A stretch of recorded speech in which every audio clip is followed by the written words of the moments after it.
To set corner action for top left to decrease screen brightness level in Samsung Galaxy S23 Ultra, swipe down the top of the screen and then tap setting icon. Scroll down the screen to find accessibility. Tap accessibility and then tap interaction and dexterity. Scroll down the screen. Under mouse and physical keyboard section, tap auto action after pointer stop. Under corner action section, tap top left and then tap the gray on offset next to reduce brightness to enable this option. When the switch turns blue, it means that this option is on.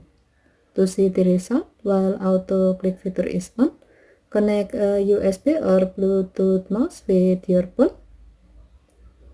Once done, now you can easily decrease your screen brightness level by hovering and stopping your mouse pointer on the top left corner of the screen.